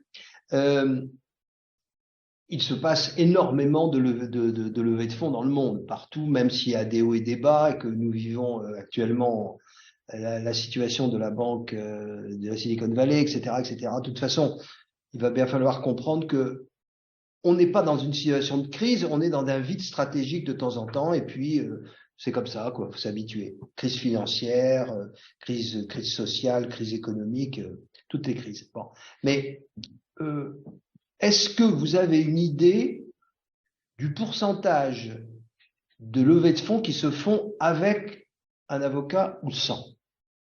J'ai prévenu que c'était dur. Hein. Ah par définition, moi je ne connais que des levées où il y a des avocats. Puisque soit... Mais vous, dans votre milieu. Oui. Mais en général, est-ce que vous croyez qu'il y a des gens qui partent la fleur au fusil? Oui. Et c'est en train de m'arriver parce que j'ai sympathisé avec une legal tech qui a un super produit, une super équipe, etc., qui viennent de lever leur amorçage. On en a beaucoup parlé dans les médias et je les ai rencontrés entre-temps. Et il m'a dit, j'ai fait ma série A tout seul. Et pourtant, c'est une legal tech. Oui. Donc mais c'est pas non, parce qu'en fait, c'est eux, c'est les fondateurs, c'est des ingénieurs, mais ils ont des avocats dans l'équipe. des anciens avocats, parce que comme c'est une legal tech, forcément, certains des opérateurs, donc en fait, ils ont dû bricoler avec. Mais ils sont plus compétents. Non, mais alors moi je les connais pas le reste, mais peut-être effectivement qui sont ces avocats d'IP ou des choses comme ça, mais avocats. Moi je le dis très franchement et j'ai aucune honte. On n'est pas bon en tout. Moi vous me posez des questions sur le RGPD, je suis oui les grandes lignes oui, mais je suis incapable de répondre à des questions techniques sur le RGPD. C'est la raison pour laquelle vous m'avez présenté une de vos consoeurs dans votre cabinet. Idem pour l'IP. Évidemment, j'ai le réflexe propriété intellectuelle, attention, où est la propriété intellectuelle? Là, il faut la mettre dans la boîte. Ça oui, au bout de 20 ans, il vaut mieux. Mais moi, capable de rédiger une clause d'IP qui octroie bien la propriété intellectuelle à la société, j'en suis incapable. C'est pas mon métier. Chacun son métier. Et donc, de la même manière, s'ils ont des anciens avocats internes, ça ne doit pas être des anciens avocats parce que ça n'a aucun sens par rapport à l'activité de la boîte. Ça ne doit pas être des avocats expérimentés en levée ou en fusion-acquisition. C'est à mon sens, à mon avis, c'est plutôt des avocats en droit des activités numériques ou en droit de la propriété intellectuelle. Donc là, ils se sont débrouillés comme ils l'ont fait, ils ont cuisiné en interne pour leur CID, mais en série A, moi, il m'a bien fait comprendre que oui, il aurait besoin de moi le jour où il va faire sa série A l'année prochaine. D'accord. Bon, alors, une question plus facile, donc je crois connaître la réponse. À quel moment il faut faire entrer un avocat spécialisé dans la discussion le plus vite possible? Le plus vite possible. En amont, quoi. Et j'allais dire avant même qu'il y ait une term sheet qui commence à circuler. Parce qu'il y a des tas de choses. On pense à le faire quand c'est du financier. Mettre la société, pardon encore pour l'anglais, mais je ne sais pas comment on dit en français, investment ready, prêt à faire une levée. Prête à faire une levée, on pense à le faire au niveau financier et on pense jamais à le faire au niveau juridique. On pense jamais à vérifier si l'IP appartient à la boîte. Moi, cette boîte où j'ai dû, en catastrophe ou presque, rapatrier la propriété intellectuelle, ben, si je l'avais vue avant, on aurait eu beaucoup plus de temps. Si idem, souvent, et ça c'est surtout un peu avant la série A, on a accepté l'argent, ben oui, on a besoin d'argent, donc on le prend, on fait ce qu'on peut, on prend l'argent d'où il vient. Donc on se retrouve avec plein de petits investisseurs et donc on a une table de capitalisation horriblement compliquée. Et donc quand on fait la série A, certains investisseurs, et notamment des VC, disent « Moi, il y a trop de petits investisseurs, soit je les rachète, et parfois, ils n'en ont pas envie parce que l'argent, ils préfèrent le mettre dans la société qu'enrichir des minoritaires. Soit je les rachète, soit il faut qu'ils se regroupent dans une, je sais pas comment on dit en français, hein, dans un SPV, donc dans un véhicule d'investissement. Et ben, s'ils veulent pas, ben, c'est compliqué. Moi, ce que je fais quand j'interviens le plus tôt possible, c'est soit OK, maintenant ils rentrent comme ça, mais moi je veux soit un engagement à vendre si on leur propose du rachat, soit si ils vendent pas parce qu'il n'y a pas de proposition de rachat, un engagement d'apporter leurs actions à un véhicule d'investissement. Pour éviter d'avoir des... Moi, j'ai déjà vu, parce que si c'est trop compliqué, ils y vont même pas. Parce que il faut recueillir des signatures de tous les côtés. Il en suffit d'un pour bloquer l'opération. Donc, et ça, malheureusement, on n'y pense pas, donc on découvre après. Et après, c'est parfois trop tard. Bon, René, nous nous sommes connus grâce à une conférence qui avait lieu à la BPI, qui est présidée par Nicolas Dufourcq, et en fait c'était autour du thème des startups du milieu industriel. Exactement. Bon, alors je me souviens que vous m'avez dit assez vite quand on s'est revus, vous m'avez dit que le nombre de vos éminentes consoeurs et confrères, il y avait rarement des avocats qui essayaient de maîtriser la dimension technologique, notamment.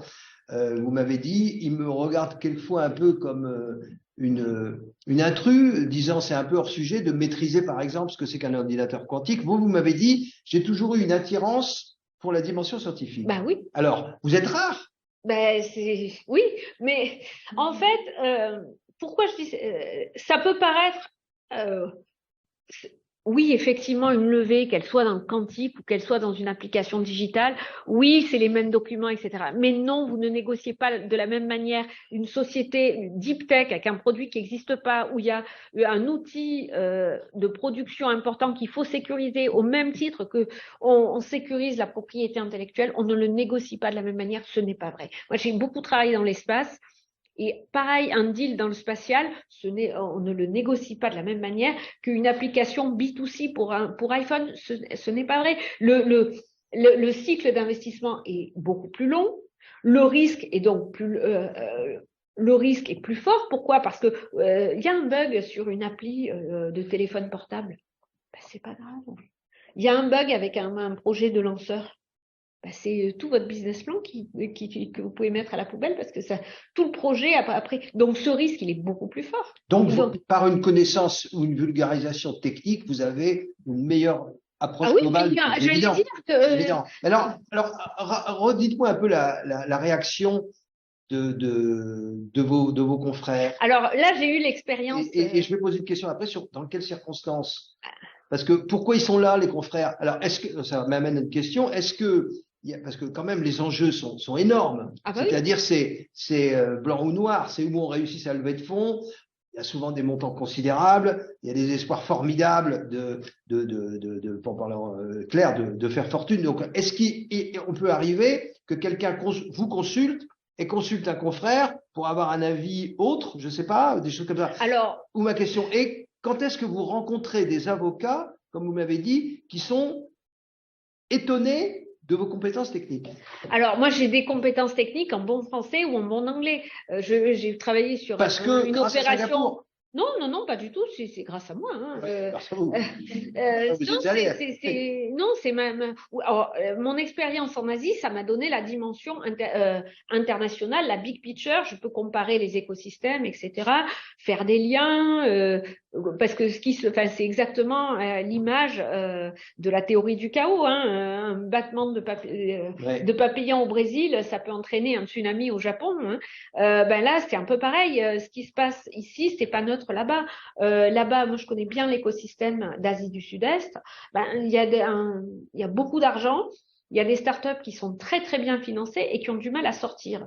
Et nous, on a besoin, si on veut devenir des géants, d'aller à l'international. Pourquoi ne pas racheter nous les Français, ouais. Pourquoi ne pas racheter des startups qui ont besoin de faire des sorties là-bas, alors c'est tellement plus simple que de s'y implanter en direct. Ça coûte moins cher, c'est plus simple parce qu'il y a déjà des équipes, parce qu'il y a déjà des marchés, parce qu'il y a déjà du chiffre, etc. C'est beaucoup moins risqué et ça coûte pas beaucoup plus cher parce que monter un business from scratch à l'étranger, ça coûte cher. Il suffit pas de monter une filiale. Donc, ça prend beaucoup de temps, etc. Donc, tout ça pour moi, et ça c'est ce que m'a apporté mon expérience à l'étranger. Cette capacité à avoir un pied dans les deux mondes. Ça, oui. En revanche, mon intérêt scientifique, je l'ai toujours eu. Et bon, c'est pas un hasard, hein, et oui, je le vois dans les deals. Quand j'ai fait ce deal quantique, mes confrères qui étaient techniquement très très bons et j'ai adoré travailler avec eux. Ils intervenaient où? Moi j'étais conseil de l'investisseur et eux j'étais conseil de la boîte. Voilà. Et donc c'est ce que je vais vous faire dire. Ben oui, c'était mes contradicteurs. Ouais. Et ils étaient très très bons techniquement, hyper réactifs, vraiment. Et j'aurais grand plaisir, si un jour je suis en conflit d'intérêt dans un dossier, j'aurais grand plaisir à les recommander. C'est vraiment très très bon. Mais néanmoins, je me revois encore, on était en Zoom, poser des questions sur l'outil de production, parce que je ne sais pas si vous êtes familier avec l'ordinateur quantique, mais il ne suffit pas d'aller au Starbucks avec son laptop pour coder. Hein. C'est un appareil de production qui est extrêmement lourd. Donc moi, je pose des questions sur l'appareil de production, sur leur technologie qui est à base d'atomes froids. Donc j'avais appris ce qu'étaient les atomes froids, etc. Et j'ai dit, mais comment vous les refroidissez? Avec quel appareil? Je pose des questions. Mes confrères me regardent avec des grands yeux ronds, se disent, mais qu'est-ce qu'elle dit? De quoi elle parle là? En gros, comme si j'étais à côté de la plaque. Et les fondateurs me répondent, ils voient très bien là où je veux en venir, et donc ils me répondent, et donc je dis, oh, mais très bien, mais je vais en tenir compte dans telle et telle clause, etc. Heureusement. Et effectivement, je m'en suis rendu compte au closing, c'est que mes confrères ont demandé à leurs clients, alors c'est quoi l'ordinateur quantique? Donc j'en ai déduit qu'ils ne comprenaient absolument rien à l'informatique quantique. Mais j'allais dire, quand on a autant d'expérience, 20 ans, ou mon confrère en a encore plus que moi, et c'est presque l'intérêt, c'est là où on apprend, c'est comment on adapte son conseil à la spécificité de l'industrie, à la spécificité de la technologie, etc. On est bien d'accord. Moi, je l'ai dit dans l'introduction. Resituer le paradigme nouveau, c'est absolument invraisemblable. On comprend très bien. Monsieur, vous voulez peut-être venir devant la caméra, non? D'abord, est-ce que vous pouvez vous représenter? Je n'étais pas présent. Patrick Daer, Non, mais... je dirige une fintech. D'accord, vous dirigez une fintech. Très bien. On est très heureux. La question, l'intervention que je voulais faire, c'est par rapport à votre positionnement, votre qualité technologique, votre capacité à pouvoir décrypter la technologie. Alors, en bon français, hein, quand on met. Oui, bien sûr. J'espère qu'on vous entend. J'espère qu'on vous entend. Oui. Mais vous me montrez un algorithme d'AI, je ne sais pas le lire. Est-ce que ça ne passe pas idéalement dans le cadre d'un conseil juridique aux investisseurs, qui ne sont pas forcément des spécialistes de ce sur quoi ils vont investir, par rapport aux avocats des fondateurs, qui, eux, représentent une société dont on peut espérer quand même que les fondateurs maîtrisent la partie technique. Alors là, en l'occurrence, très bonne question. C'est très juste, mais en l'occurrence, dans les deux cas, moi en l'occurrence dans le quantique, ils en savent beaucoup. Il y avait un partenaire qui était business, mais qui a rejoint le fonds depuis la création, donc je pense qu'il en sait beaucoup plus que moi. Et un qui était l'homme de l'art, qui était donc sur cette opération, qui est ancien élève d'Alain Aspect, donc qui est docteur en physique quantique. Donc lui, il en sait encore plus que tout le monde autour de la table. Donc moi, tous les fonds que je connais, ils ont tous une bonne connaissance de la technologie. Je travaille beaucoup avec un fonds franco-chinois qui est Ventec China, et mon interlocuteur qui est à Hong Kong, lui, il a fait de l'intelligence artificielle, de l'économie, et après il a fait un MBA, donc tout ça, l'intelligence artificielle et l'économie à Columbia. Et après il a fait le MBA à Boost. Donc lui aussi, il a un profil très technique. C'est quelqu'un qui sait coder, par exemple. Donc, de toute façon, je suppose que les investisseurs, ils sont par spécialité en plus. Alors, il y a des investisseurs généralistes, parce que très franchement, pour une application, et il n'y a rien de péjoratif, mais pour un SaaS, il n'y a pas de haute technicité. Donc, ils peuvent le faire. En revanche, pour tout ce qui est deep tech, si on ne comprend pas, c'est quand même un peu fâcheux. Si on ne comprend pas le fonctionnement pour un algorithme, etc., si on est investisseur et qu'on ne comprend pas quand il y a de l'AI et qu'on ne comprend pas comment fonctionne un algorithme, comment fonctionne l'apprentissage automatique, etc., c'est un peu embêtant. Mais moi, en tant qu'avocat, même si j'étais côté fondateur, oui. Non, mais même quand je suis côté fondateur, oui. Oui. Alors moi, ça m'amène la question. Vous êtes plus souvent du côté fondateur de l'entreprise ou les deux? Les deux. Ou investisseur? J'ai toujours fait les deux. D'accord. Évidemment, après, vous faites une réputation, etc. Mais alors, des cabinets, au sein de votre cabinet, il y a plusieurs spécialités. Hein. Mais votre spécialité, il y a l'ordre de grandeur sur la place de Paris. Oh, il y en a. Il y en a, oui, parce que forcément, il y a eu, quand j'ai commencé, il y en avait moins, tout le monde faisait plus de M&A. Mais maintenant, avec l'essor depuis 10 ans de la French Tech, etc., il y a beaucoup d'avocats qui font ça. Il y a beaucoup de jeunes cabinets qui un peu, moi j'aime pas du tout ce modèle, qui font de l'abattage. Donc ils leur sortent des modèles. Oui, c'est pas cher, c'est pas cher du tout. C'est le chain des cabinets d'avocats. Mais après il y a des petites lignes. Oui, alors le prix. Le prix d'entrée. Vous voulez dire qu'ils font un produit standard, quoi. Un produit ultra standard, mais c'est sur la base de 3 allers-retours. Ouais. Et puis, comme généralement, il y en a toujours plus que 3, et même beaucoup plus que 3, au final, ça fait monter. Oui. Ouais. Donc, en fait, mais C'est même pas du Zara, hein, c'est vraiment du Shein ou du Primark. C'est vraiment de la fast low. D'accord. Oui, madame. Vous voulez venir devant... Non, c'est bon, parce que je suis sur la ligne. Parlez fort parce que j'ai peur qu'on ne vous entende pas. C'est pour ça que je vous proposais de venir devant la caméra. Présentez, vous pouvez, s'il vous plaît, puisque on a toujours beaucoup d'auditeurs en ligne, et puis de toute façon, il y a un replay. Est-ce que vous voulez vous présenter à nouveau, comme vous l'avez fait tout à l'heure, off record? Okay. Vous êtes... Écoutez, moi, je préférerais que vous veniez... Ça vous ennuie? Non, mais on ne vous voit pas. La caméra, vous voyez pas, vous. La caméra est là. Si ça vous ennuie, mais voilà. Allez-y. Ici, voilà, ici, vous serez entre nous deux. Donc, alors moi, j'ai quand même un grand sens de la mise en scène et j'aime ça. Allez. Alors, si vous voulez avoir la gentillesse de vous représenter à nouveau, parce que j'ai trouvé votre démarche est originale. Et voilà, je vous écoute. Merci, monsieur. Fort. Merci, monsieur. Merci, madame. Je suis contente d'être là. Et mon projet est d'organisation d'un grand salon d'événements franco-chinois. Et ça sera l'année prochaine, lorsque la date de l'anniversaire de la relation diplomatique entre la France et la Chine, pour 60 ans d'anniversaire de relations diplomatiques. Et ma question tout à l'heure, quand vous avez dit, c'est mieux d'intervenir le plus tôt possible pour un avocat, une avocate. Et ma question, c'est ça, parce que je suis en train de chercher une levée de fonds également. Et comme vous avez dit, le plus tôt, mais comment on arrive à payer, quel pourcentage et comment on peut choisir de meilleur possible adapté à nos projets, voyez. Est-ce que je peux en parler? Ah bah pourquoi pas. Bon, alors en fait, je fais... Pourquoi voulez-vous que j'interdise? Quand je suis côté... Merci madame, merci. Merci. Quand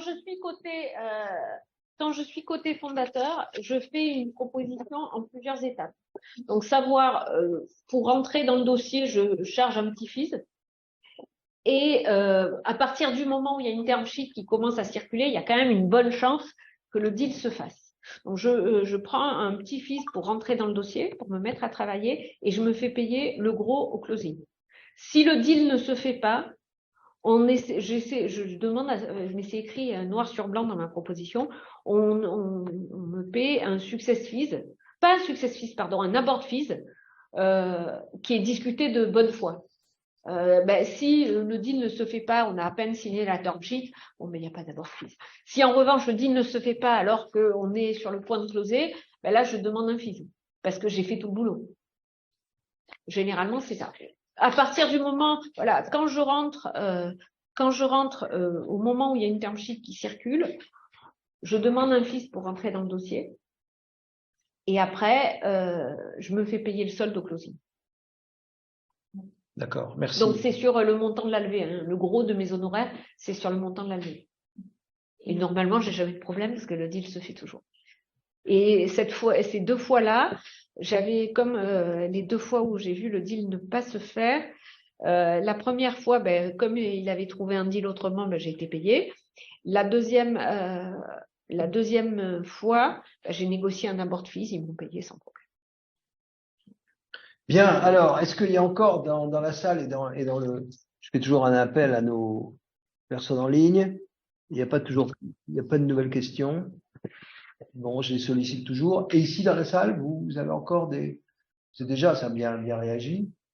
À la limite, je peux vous poser une question avec vous. Comment avez-vous reçu, je cherche pas les compliments pour René, parce que de toute façon, c'est même pas la peine de le dire, mais comment vous sentez, non pas la qualité de l'intervention, mais votre relation au sujet par rapport à ce que vous avez pu entendre aujourd'hui? Est-ce que vous êtes surpris? Est-ce que monsieur, par exemple, est-ce que ça vous ennuie de venir ou la caméra est là? Je peux rester là. Vous préférez rester là. Et vous parlez bien fort parce qu'on n'entend pas. Vous avez la gentillesse de vous représenter à nouveau. Responsable de l'agence de promotion féminine. Ce que je voulais dire, c'est la question se pose sur l'estimation financière de l'entreprise. Parce qu'à chaque levée, si série A, série B, l'action est multipliée par un certain facteur. Mais je n'ai pas vu de règle universelle Ah, il y en a dans pas. les différents cas. Donc peut-être qu'il aurait été bien à un moment donné d'intervenir sur les grandes règles, ce qui se passe. Alors, honnêtement,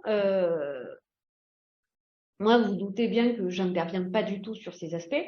En revanche, tant qu'il n'y a pas vraiment tant qu'il n'y a pas de chiffre d'affaires, etc., c'est un petit peu le prix, il est fixé, la valorisation dont dépend le prix, elle est fixée en fonction, pardon pour la comparaison, mais c'est une économie de casino.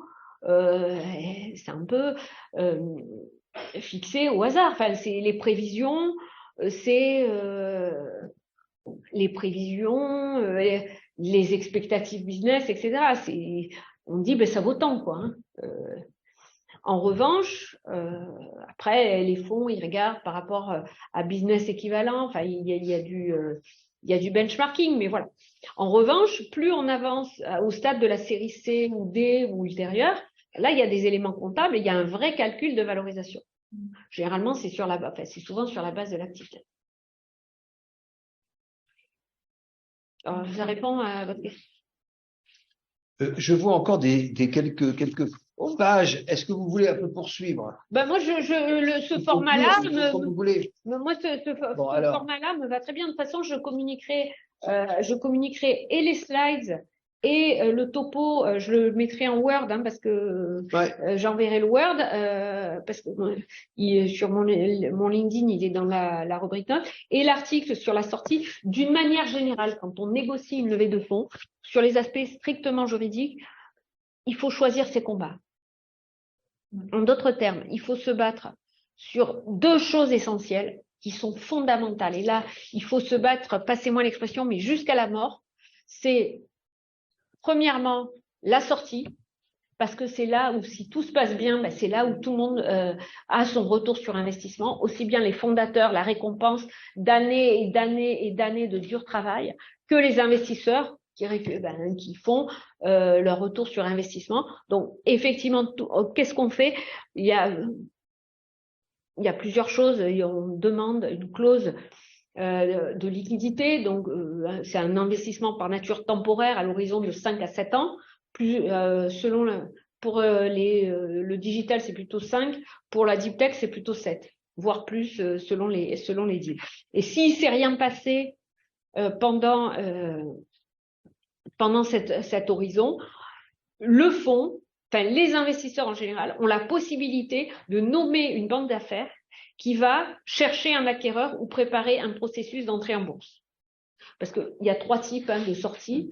Il y a la sortie industrielle, l'IPO, l'entrée en bourse, en anglais on dit IPO, et la cession à un fonds secondaire, généralement par voie de LBO.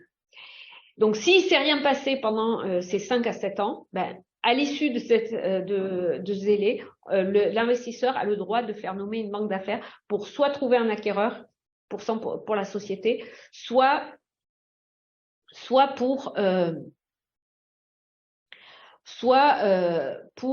préparer un processus d'entrée en bourse. Autre clause qui a trait à la sortie, qui est essentielle, elle est souvent attachée à des actions de préférence, c'est la clause de liquidation préférentielle. Alors là, c'est quelque chose de fondamental. Alors, il ne faut pas la donner systématiquement. Généralement, on la donne non pas à partir de la série A, parce que ça ne veut rien dire, on la donne quand il y a au moins 1 million qui est mis. Moi, j'ai déjà vu des angel investors, ils voulaient mettre 40 000 balles, c'était une association de business angel, et ils demandaient des clauses de liquidation préférentielle. J'ai dit à mon client, écoute, tu vas leur dire qu'ils sont bien gentils, mais qu'on ne va pas faire avec eux parce qu'on ne donne pas une clause de liquidation préférentielle. Même pas pour 400 000, on la donne, donc a fortiori pour 40 000. Bon, finalement, ils y ont renoncé. Et donc, la clause de liquidation préférentielle, c'est quoi? Ça prévoit la clause de liquidation préférentielle. Bon, il y a 2 types. Il y a la participating et la non-participating. Donc, dans le cadre d'une clause de liquidation participating, c'est la plus favorable à l'investisseur.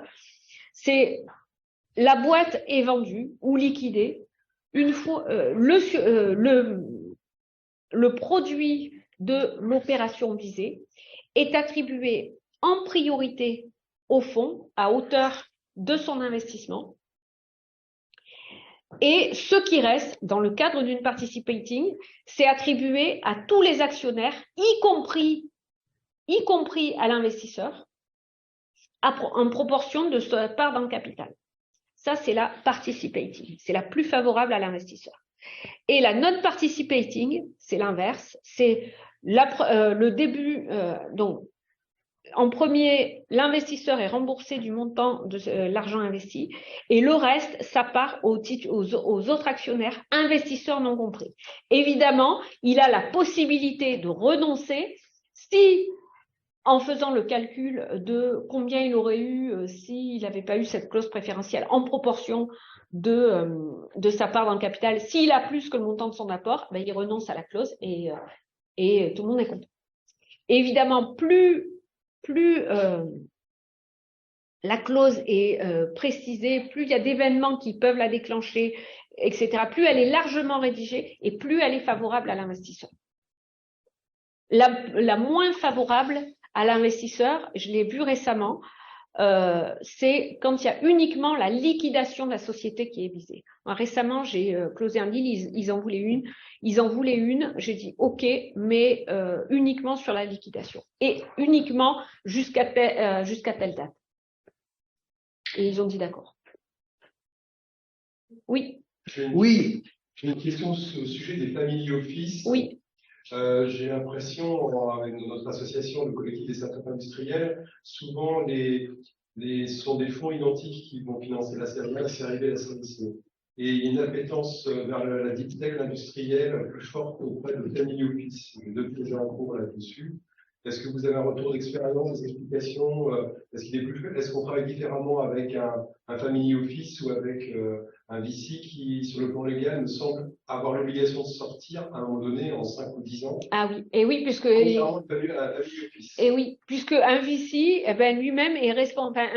Un VC, ce qu'on appelle un VC, c'est un intermédiaire entre les véritables investisseurs qui sont les souscripteurs du fonds et la société. Donc eux-mêmes, la durée d'un fonds, elle est à peu près de 10 ans. Donc ils investissent les 4 premières années et après ils investissent plus. Ils remettent de l'argent dans des boîtes dans lesquelles ils ont déjà investi. Et au bout de 10 ans, ils ont l'obligation de dissoudre le fonds et de payer leurs investisseurs. Donc oui, c'est effectif. Alors qu'un family office, par définition, c'est une seule famille, donc c'est toujours le même véhicule d'investissement. Mais de plus en plus de ce que je vois et de ce que j'entends, les family office se comportent de plus en plus comme des VC. Alors, moins ces contraintes, etc., mais ils veulent les mêmes droits, ils veulent les mêmes droits qu'un VC, etc. Ils se comportent de plus en plus comme des VC. Ça, c'est quand même professionnalisé. Il y avait un article, je sais plus où, je sais pas si c'était dans Les Échos ou si c'était dans un journal tech, il y a pas longtemps, sur justement certains family office, il parlait d'Evolem, je sais pas si vous, mais en fait, c'est comme ça que j'ai appris qu'Evolem était un family office. J'étais sûre que c'était un fonds. Et parce que tous les fonds de la famille Mullier, ils se comportent comme des fonds. Ils ne se comportent pas du tout comme des family office. Si on ne sait pas que c'est rattaché à la famille Mullier, on ne devine pas. Donc, sur cette sortie, donc clause de liquidation préférentielle, drag along. Drag along, c'est une clause de cession forcée. S'il y a une cession... une proposition d'acquisition de 100% de la société et qu'un certain seuil veut vendre, les autres sont obligés de céder au même prix. Donc, en fait, le jeu, quand on négocie, et c'est pour ça que la sortie est hyper importante, c'est de traquer le pack d'actionnaires, tout ce qui peut avoir un impact sur la sortie. C'est ça, en fait, parce que c'est le cœur du deal. Donc, c'est ce que je dis, il faut choisir ses combats. On va pas se battre sur tout. Il y a des choses, oui, ok, on se bat un peu, mais après tout, c'est standard. Donc, on arrive facilement à trouver un accord et on va pas casser le deal pour ça. En revanche, la sortie, c'est fondamental. Et autre chose qui est fondamentale, c'est la gouvernance. Ça, on le dira jamais assez. Malheureusement, c'est souvent négligé. On pense que c'est embêtant, c'est de la paperasse. Pas du tout. La gouvernance, c'est fondamental. Pourquoi? Parce que un investissement, c'est pas one shot. Vous achetez, vous mettez pas de l'argent, puis au revoir, merci. Ça dure 5 à 7 ans. Donc pendant 5 à 7 ans, on va vivre ensemble. Donc si on ne définit pas les règles, mais comment on va s'en sortir? Ça, c'est horrible. Donc, et un board bâclé, et je suis en train de le voir dans un de mes dossiers. La cofondatrice a trop bâclé son board, elle a mis, elle en peut plus. Donc là, je lui ai dit, si tu fais ta série B l'année prochaine, il va falloir que tu t'occupes très sérieusement de la gouvernance. Donc la gouvernance, c'est quoi? Ça permet, l'investisseur va réclamer une place, au board, donc au comité stratégique de la société, qui n'a pas de pouvoir décisionnaire, qui est consultatif, mais le président, parce que généralement c'est des SAS, le président va devoir, avant de réaliser un certain nombre d'opérations qui sont limitativement prévues, consulter le board. Et s'il n'a pas l'avis du board, en théorie, il ne peut pas y aller. Même si, et s'il y va quand même, l'acte est valable, parce que ça, c'est les règles du droit des sociétés, mais en revanche, il sera responsable et ça risque de lui coûter très cher. Donc, il aura l'obligation de consulter le board. Et on donnera un droit de veto aux membres du board sur ces opérations-là. C'est-à-dire les décisions sont adoptées à la majorité qui doit inclure le vote positif du candidat de l'investisseur. Alors, on parlait d'expérience, je n'ai jamais vu un droit de veto exercé. Pourquoi? Parce que le but, c'est d'inciter justement à une bonne gouvernance, à se consulter en amont. On n'arrive pas le matin du board. Bon, on va aller aux US. Qu'est-ce qu'on vote? Non. On consulte les investisseurs en amont, on discute avec eux, etc., etc. D'abord parce qu'ils sont connectés partout, donc ils vont aider. Et en fait, c'est ça. C'est pour ça qu'on prévoit des droits de veto. C'est pour inciter à la discussion en amont, de sorte que le board, finalement, ça devienne une chambre d'enregistrement, où certains peuvent faire des observations, enrichir le débat, mais la décision est prise bien avant. Donc le but du droit de veto, c'est ça, c'est préventif, comme on dit, dissuasif, pour éviter aux fondateurs de faire n'importe quoi.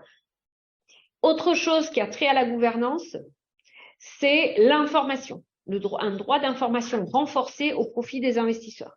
Ça, c'est important. C'est important pour plusieurs raisons. Moi, quand je suis côté fondateur, et généralement les investisseurs l'acceptent assez bien, moi, j'ai rien à cacher, donc je suis OK pour communiquer tout ce que je fais déjà pour la société.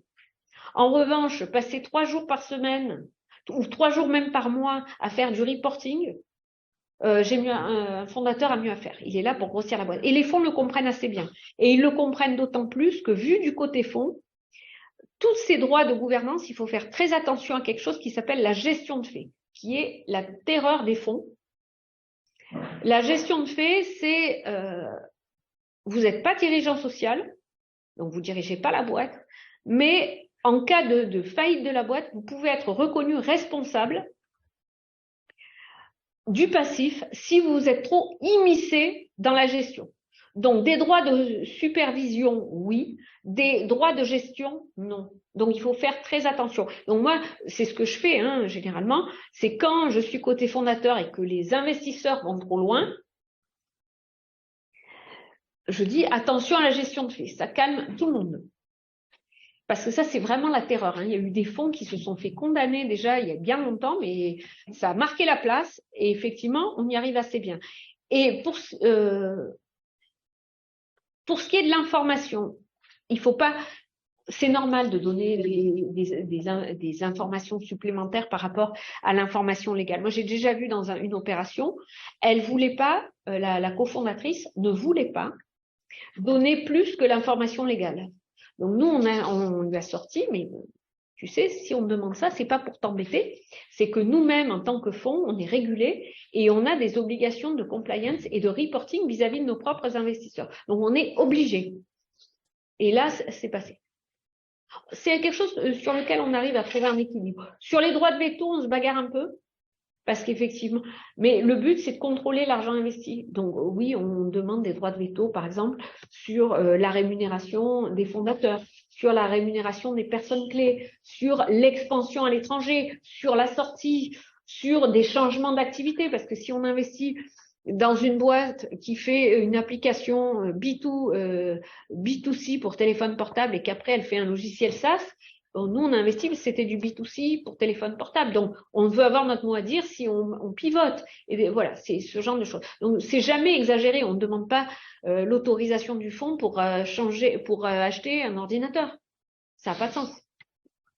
Bien, écoutez, nous sommes à notre conférence a duré Ah, déjà. j'ai pas dit le quart de ce que je voulais dire. Oui, je m'en doute. Attendez, justement, je vais vous penser une toute dernière précision. Alors, donc ça a duré plus de 2 heures, près de 2 heures. Donc en fait, si on devait tout oublier, est-ce que vous pouvez, déjà préventivement, vous avez déjà dit des choses clés. Bon, si on devait tout oublier, quel est le message de synthèse que vous voulez passer? Ah, il y en a beaucoup. Il faut que je peux. Premier message de synthèse et pour moi essentiel, choisissez vos combats. Aussi bien au niveau extra-juridique, valorisation, que au niveau juridique. Les combats au niveau juridique à mener, c'est la sortie et la gouvernance. Choisissez vos combats. Et n'essayez pas de passer en force, parce qu'il faut aussi se souvenir, hein, je l'ai dit, que c'est une relation longue.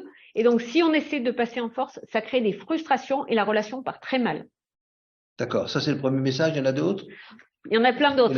Alors, écoutez, je ne vais pas vous torturer davantage. Il nous reste à vous féliciter Merci. pour la clarté, la compétence et la passion face à un sujet quand même assez difficile et assez technique.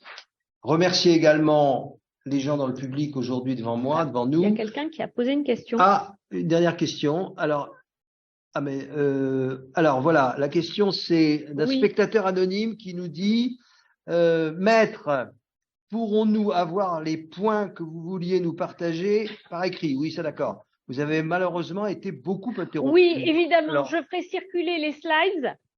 Je ferai circuler également un article que j'ai fait paraître récemment sur la sortie.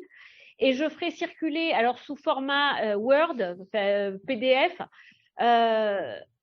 un résumé des principales clauses qu'on trouve dans les opérations de levée de fonds. Vous pouvez regarder sur mon LinkedIn, il est déjà dans mon post LinkedIn, mais je le ferai circuler. D'accord.